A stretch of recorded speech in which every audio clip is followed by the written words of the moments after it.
The other day I was having a conversation with one of my students that say your teachings are on the fourth path, the mystic path, the schools.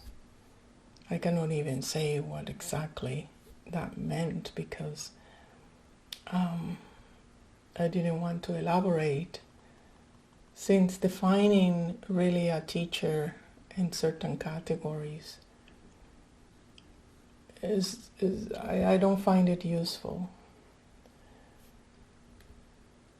or relevant to the work. Like if you had said to Jesus, you are a Christian, it doesn't really apply to the living teacher. And really,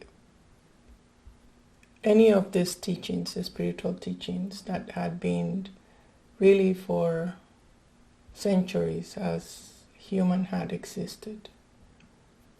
Because as long as in any human there is a longing for a larger and more fulfillment state of consciousness, there will come teachers and they will present a path. And that path have common ground for all of them. The ones that really wants to find that place of a deeper emotional and creative fulfillment,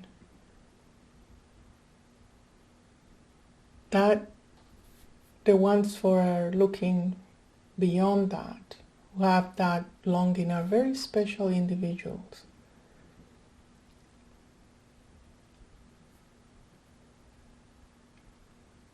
And therefore, as you translate that longing into conscious terms, you may become involved in confusion and contradictions. And confusions and apparent contradictions come from the dualistic consciousness of the human mind. And the dualism is always present for humans. Perceive reality in terms of either or, good or bad, right or wrong, black or white. This way of perceiving life is at best only half true. One can perceive only fragments of reality, and the full truth can never be found. So truth always compromises more than what the dualistic way of seeing reality can grasp. And that's where the mind gets confused. And one confusion may be, am I longing for something unreal? Will it be perhaps more realistic and more mature to give up this longing and accept that life is just this flat, gray place?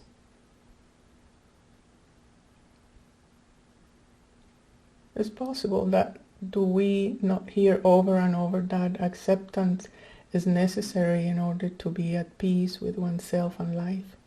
Therefore, I should really abandon this longing. But the way out of your confusion can only be found when you take a step beyond the dualism.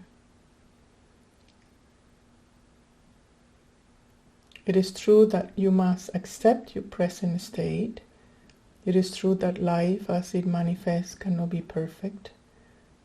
Yes, this fact is not what truly makes you unhappy. Rather, it is your demand that life should be perfect and be handed to you in its perfection that creates the problem. So if you go deeply enough, you will inevitably discover that there is a part of you which denies pain and frustration. And a place where you're angry and spiteful, you say that? Because there is no loving authority who will eliminate undesirable experiences for you. Thus, it is true that your longing for this utopian kind of happier state is unrealistic and should be abandoned. So if you're entering the path, you have to be very clear about the false desire and the realistic longing.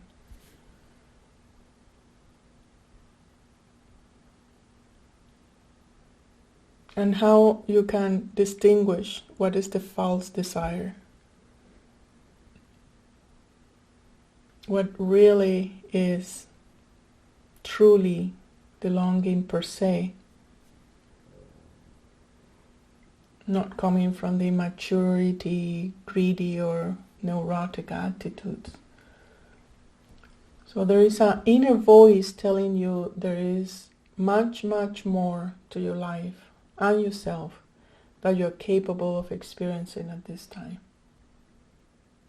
How then can you find clarity about what is real and what is false about your deepest longing?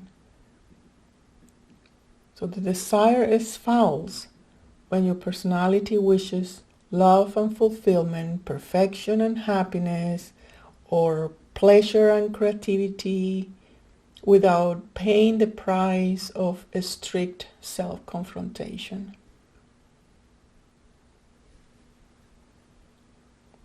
It is false when you don't assume the responsibility for your present state or the state you long for. For example, if you feel sorry for yourself because of your unfulfilled life, and if you in any way blame others for your present state, no matter how wrong those others may be, whatever your parents, your peers, your associates, life as a whole, your teacher, then you are not assuming responsibility. If this is the case, then in some way you also wish to receive the new and better state as an unearned reward. You may try to be a good little obedient follower of a powerful authority figure in order to be rewarded.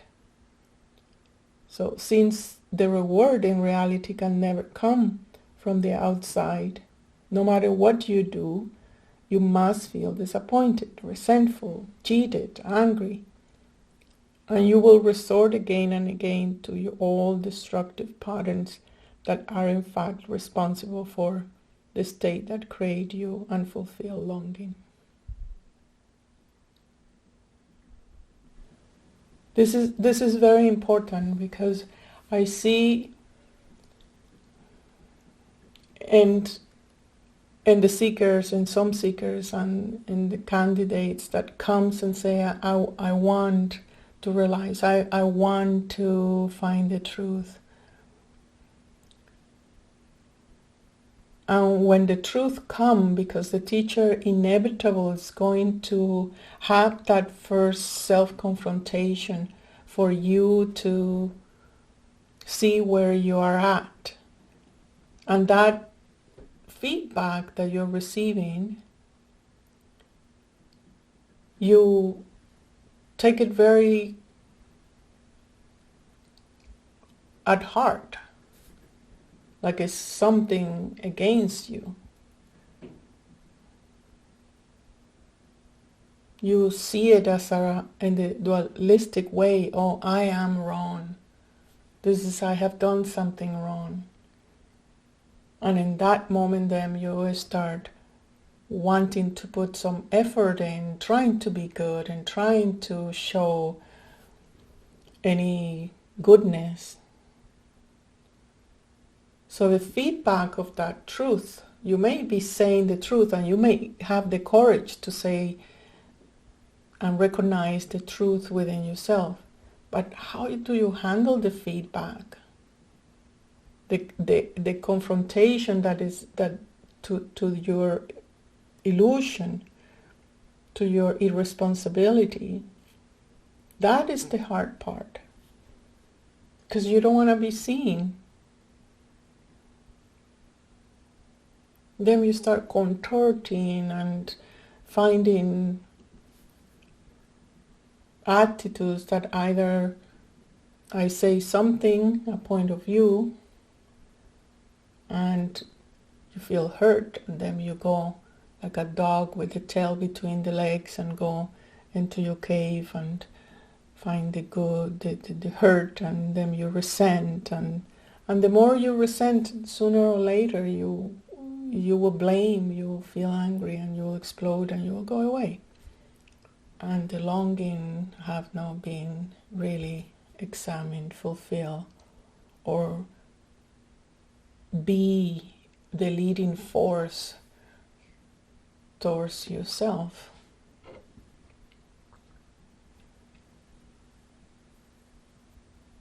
Well, the other attitude is you want to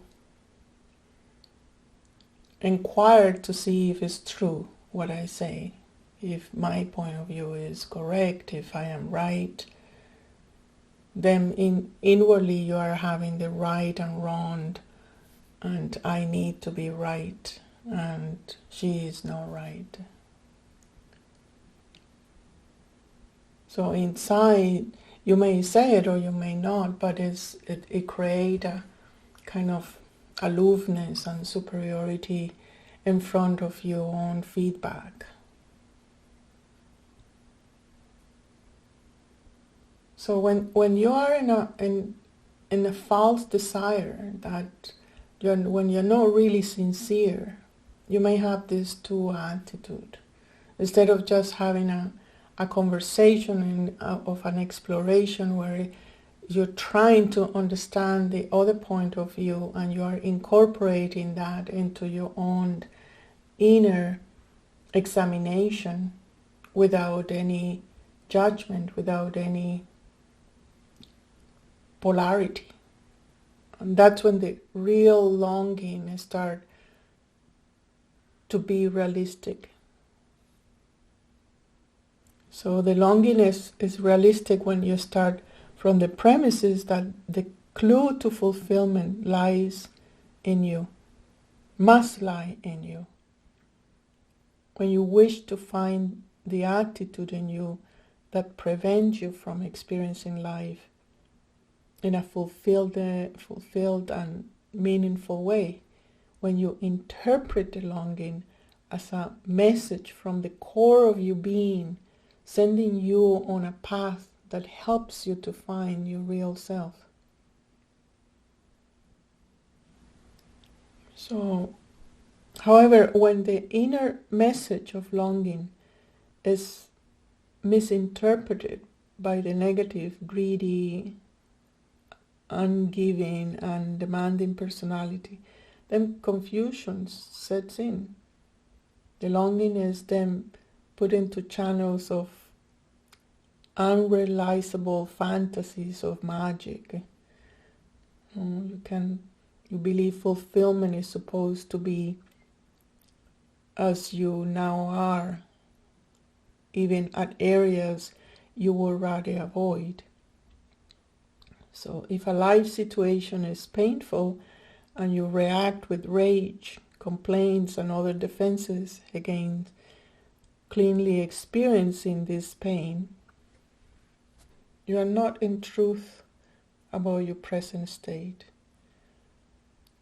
But if you just let the pain be and feel it, without playing games like I will annihilate, it will annihilate me, or it will last forever, or the experience will release powerful creative energy to increasingly work for you in your life and open the channels to your spiritual self.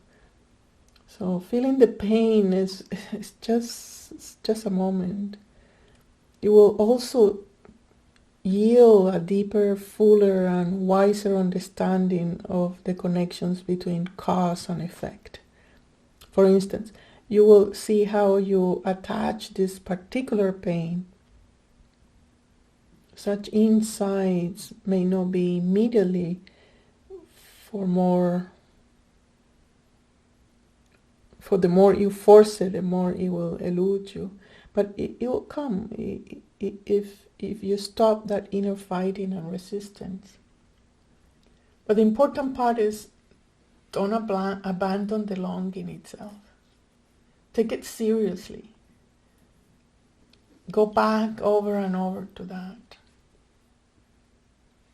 In fact, cultivate it and learn to understand it so that you will follow its message and take the deeper inner path to your core. Go through that part which you want to avoid, which is the real, solely responsible for your less than fulfilling and joyful state. So you cannot fool yourself. You cannot be in bliss. You cannot have the happiness if you don't take responsibility for where you are, what are you doing.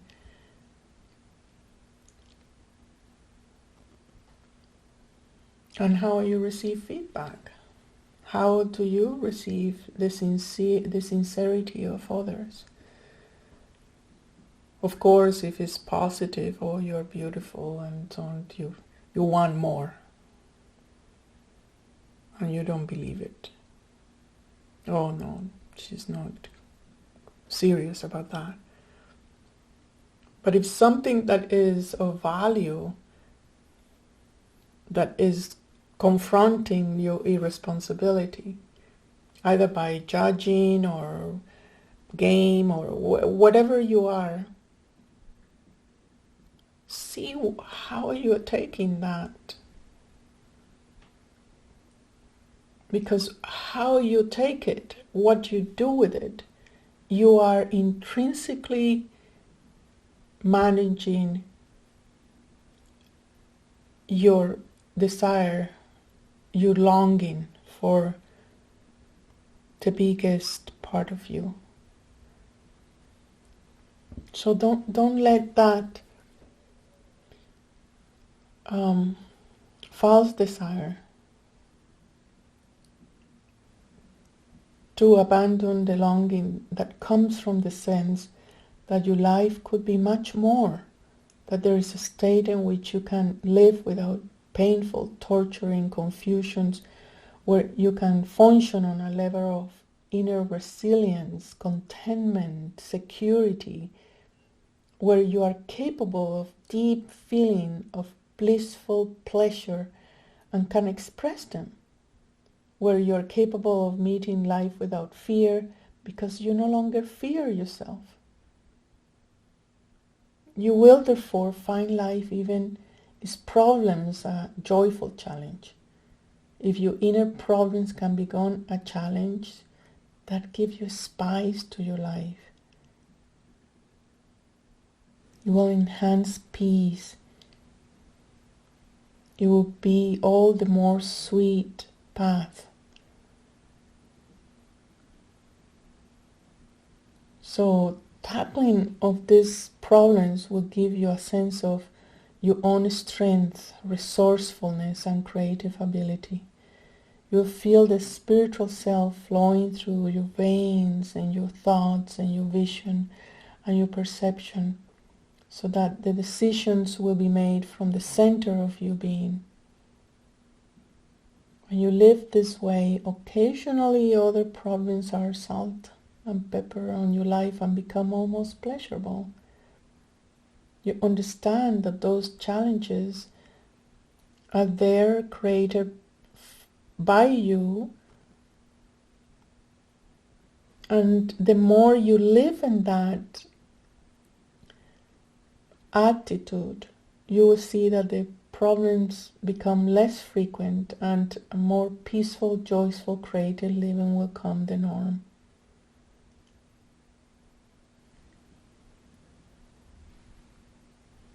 So right now, the sadness part of your longing is that deep inside you know how your own body and soul are not capable of accepting and sustaining intense pleasure at this time. And pleasure exists in all levels, spiritual, physical, emotional, and mental. However, spiritual pleasure, separate from the levels of everyday functioning, is an illusion. Because true spiritual bliss encompasses the total self. The personality must therefore learn to endure a state of bliss. So this cannot do unless it learns to endure whatever is locked inside the psyche now. Pain, meanness, malice, hate, suffering, guilt, fear, terror, judgment. All this must be transcended. Them and them only the human personality function in a blissful state. Your longing to experience more pleasure is a message for you to embark on the road that affords you to possibility of being in bliss. So that state of unrealistic and wishful thinking about your longing need to be confronted and rectified, and you need to see if you're sincerely creating a path that is a byproduct of your avoidance, and that you're sheltering into the spiritual path not to take the responsibility. So be clear what is the path. If you are new, you know that you're not going to enter into la la la land. At the same time, when you first come, you're so agitated that you're not able to make sense of your life and to perceive clearly any feedback. That's why you have the initial stabilization course where you have a practice, and that kind of calm you down a bit. And if that what is you look for, just to be calm and function in your life without any depths, that's fine. There's no judgment on that. But if you are wanting to fulfill that deepest longing, you must be clear that the path require the honesty from you and the neutrality in receiving honesty from the teacher and from your life, because your life is your teacher. So this is not a new path, or is not something that is been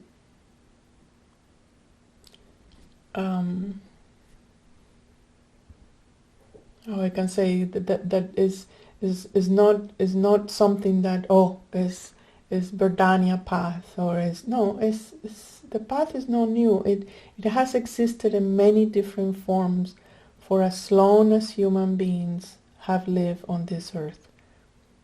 The forms and the ways must change as humanity evolves, but the fundamental path remains the same. It's really, for me, a privilege of representing this ancient and perennial wisdom. And yet it's also new, because it's in alignment with what we're living right now. It offers help for you, a spiritual growth at this present critical state of humanity.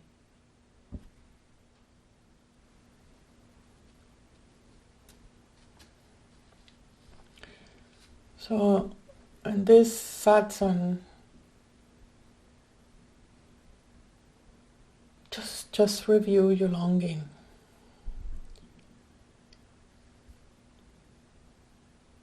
Just review the path, your attitude in front of the path.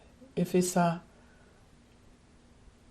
path that is really leading you towards the unfoldment of your most deeper longing,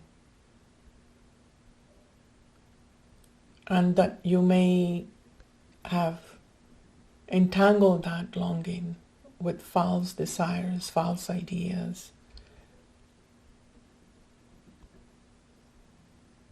with confusion, with expectations.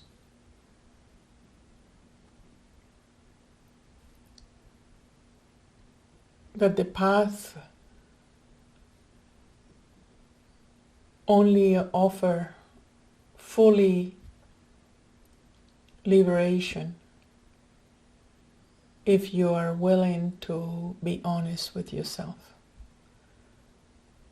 and to be still as you receive a honest feedback.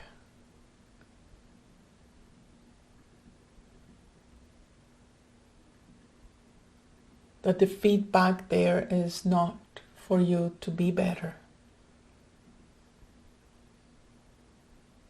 or to be different. The feedback is announcing where you are and what you're doing.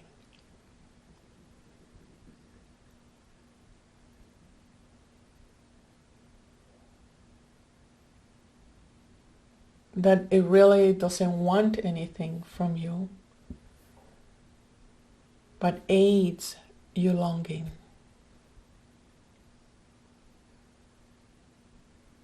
And how you continue the conversation if you're really fulfilling your realistic longing. Contemplate on this. So you may destroy any false authorities, resentments, and you can really just realize that you are responsible, that you're creating it, and that you are really sincerely looking for the honest feedback.